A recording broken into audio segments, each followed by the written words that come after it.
meaning. My oppressive symbolism of the marching hammers are very Nazi-like. I hope that people interpreted those images as these type of images. It's this type of setting up of differences between peoples in war that gives birth to strange situations, such as people were asked to live within Berlin itself. It wasn't so much about the falling of the wall, in a sense, as what created it.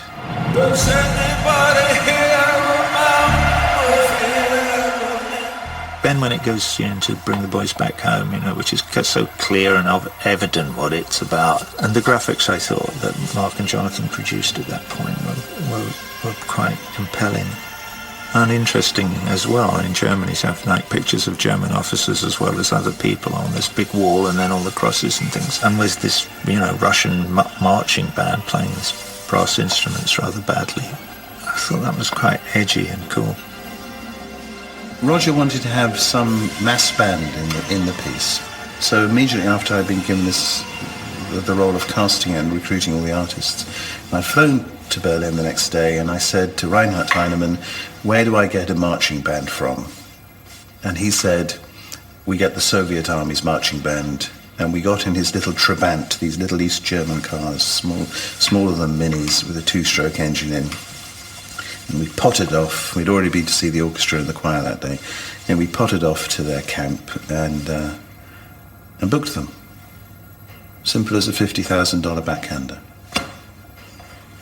The day that we went to rehearse them was quite fascinating, because we were driven into East Germany, and we were driven for hours and hours, it seemed, and eventually we came to this village, and we were asking people, where is this huge, there's a Russian army camp somewhere near here, no one would tell us.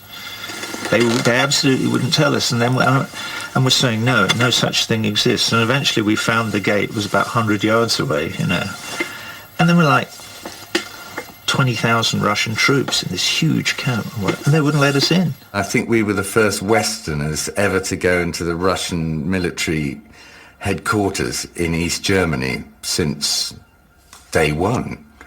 That was pretty spooky. Here was this thing in the middle of Germany, and none of the guards spoke a word of German. There were rather scruffily dressed Russian soldiers that I sort of looked at and I thought, well, they're the frontline Russian troops, my God, thank goodness, the war's coming down.